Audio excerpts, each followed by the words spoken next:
my lovelies, and welcome to This Your Diaries. I'm Sheetal, and today I'm going through the books that I read in February. I was about to start by saying I read 5 books last month, and that is not true because I started 5 books, but I actually only read 3. I'll begin with the book that I've read for our book club, which was The Little Coffee Shop of Kabul by Deborah Rodriguez. This book I have rated 3 stars, and I don't know if I'd give it a 3 or possibly even a 2.5. I think 2.5 is a little too harsh. The book itself is set in Kabul, which you could probably tell from the title, and we are joined by 5 women and their stories and how they relate to each other, their circumstances. It was very slow. Halfway through, everyone in the book club we were all having doubts about whether we should finish it, and I think it was, let me see how many pages in the book. I think it was around page 200. No, it wasn't even page 200. I remember it was, because I remember we sent each other messages, and it was until around chapter 20 or 23 it started to pick up a bit, and I thought, okay, I'll finish it. And one of the girls in the book club, she doesn't DNF books. She has to finish what she started, which I used to do a lot until I realized how many books there are out there, and I thought maybe it's just not worth my time to finish some. But this one I persevered, and we decided we would finish it because then we would have something to talk about in the book club. So we did finish it, and although it did pick up, it kind of picked up and then just stayed there as well. We've got Sunny, who is our lead character, and she is American, moved to Kabul. We've got Yasmina, who is young, and she comes from a village, I believe, in the north of Kabul. I could be wrong. Candace, who is also an American. We have Isabel, who is British, and then we have Halajan, which is an elder of Kabul. They left a lot lacking. There were parts of the book where I just found sounded like they wanted to be a bit more respectful, and it seemed the complete opposite. I'm not going to go too much into it, and that might be a bit it probably isn't fair for the author herself, but for me it's not a book I would go back to. I think I'm going to stick to the 2.5, and I know that sounds really harsh, but that's how I feel about this book. I didn't mention it in my previous video that I've got the Beauty Shop of Kabul, which I thought came after this, and it seems it comes before this because it's mentioned in here. I mean, it's not it doesn't give any spoilers or anything, but yeah, I'm not going to be in a rush to pick that one up, to be honest. I'm sure I will probably read it one day. It wasn't awful, it was just meh for me. The next book I read in February was Daisy Jones and the Six, and I absolutely loved it. I wasn't sure how I'd feel about this book because it's not really a genre that I would pick up. It's about Daisy, who's a singer, and a rock band based in the 70s, the Six. And yeah, it's just not something that I think I would normally pick up. However, I've not read any books by Taylor Jenkins Reid. This one had very, very good reviews, and I picked it up as an audiobook, which I think definitely benefited it because the story itself is written from the band's different point of view, so Daisy and the band members' point of POVs. I loved it. I love the way she builds emotion, how much you connect to the characters. I related so much to Daisy, and I don't sing. I do like music, but I wouldn't say I'm fanatical about any band or singer in particular, or even a genre of music in particular. I just love that it was so elegantly written. I haven't read a book like that in a long time. I mean, I haven't read for a long time. I'm slowly getting back into it, but Taylor Jenkins Reid is definitely an author that has she's at the top of my list already from the first book that I've read of hers, and I'm happy that it started with Daisy Jones and the Six. The next book is The Tiger in the North, which is by Philip Pullman, and it's part of the Sally Lockhart Quartet. I've read the first two books, I think, in December and January, so I thought I would carry on with it, and I didn't finish it. It's not a DNF per se.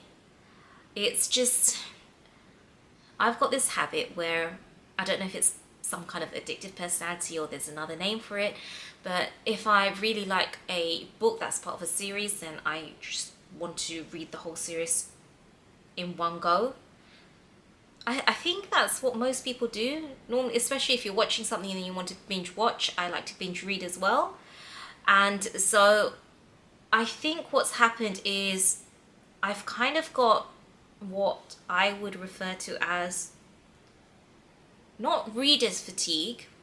I don't even know if that's a thing. But author fatigue maybe, as in I wasn't excited to read it, or I wasn't excited to continue with it. And it's not that there was anything wrong with the story. In fact, it started off really good, and it started off to the point where I did want to continue with it. I think it's just because I was exploring other books, I wanted to get through those other books. And basically, a lot of books that I read, I try and get from the library, and I think libraries are amazing. I try to support them, and what's really good is that if you request the book into your library and your local branch doesn't have it, they will actually transfer it from other branches. So what's happened is, whilst I've been reading the third book, The Tiger in the Well, I've had other books that I requested that have come into the library, and I kind of wanted to read those more. So I've parked The Tiger in the Well to the side, and I've reserved it from the library as an ebook, and I've returned the hard copy back to the library. So I've got it as an ebook, and I think I'll dip back into it when I feel. I'm quite a mood reader, so if I feel like it, I'll dip back into it. But that leads me on to the next book, which also I've DNF'd it. And the reason I'm saying it like this is because I know this is probably going to be very, very controversial. The book is one that I picked up from the library as well. The reason why I didn't finish the other one, and it is Magnolia Parks. Now, I started this, did I start it in January? I don't even remember if I mentioned this in the previous video. If I did, I might have said something along, no, actually, I think because it was a different cover that I got, and this is, let me go through it with you. So the book came into the library probably around January, I believe, end of January maybe, and I was so excited.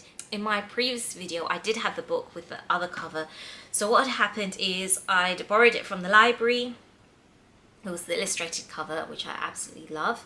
And I did say that if I enjoyed it, then I would happily buy it again. Not buy it again, buy it. Because I knew I'd have to return it to the library. I knew I'd only be able to have it for 3 weeks, and someone else more than likely had requested it, so I couldn't renew it.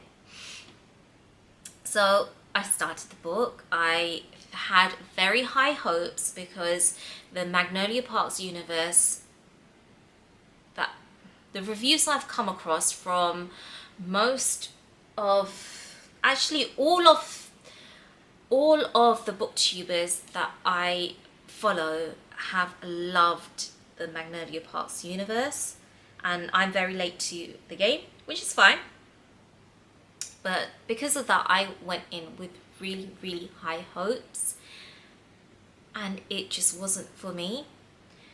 The lead character, Magnolia Parks, a lot of people believe that she's a bit unlikable, she's a bit spoiled, she's a bit self-involved. I mean, she is, but I didn't dislike her. I didn't care for her or any of the characters. It's so it's dual POV. For me, it was almost like it was just words on a page. That sounds really odd, and it probably sounds like, well, how can I be saying that when so many people love the story, the characters? I think a lot of it is because it's drama. I'm not a fan of drama. Oh, and it's been likened to Gossip Girl set in London. I've never seen Gossip Girl, so maybe that's what I did. I very much got, from what I read, Made in Chelsea vibes. Again, I don't really watch Made in Chelsea. I've probably seen a few episodes in the background here and there, and it's not for me. So I think maybe it's the genre isn't for me. Even the tropes, second chances aren't something I'm too keen on.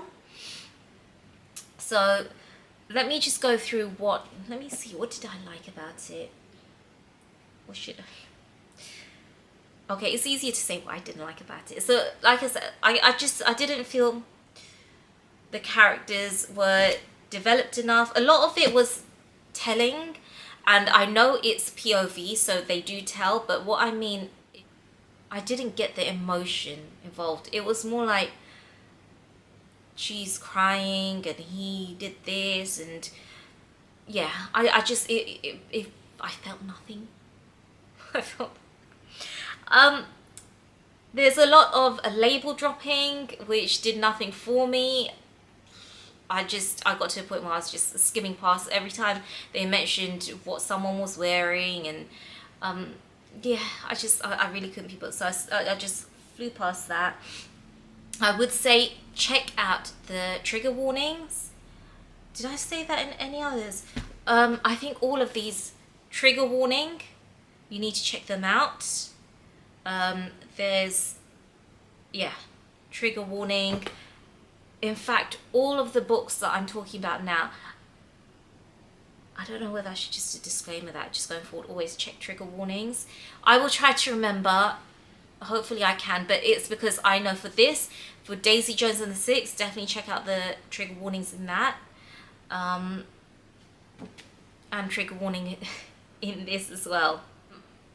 I still read it. I tried to persevere. I thought, oh, once he gets a bit more into it might get a bit juicier. I might just, like, I'll see what the hype is all about.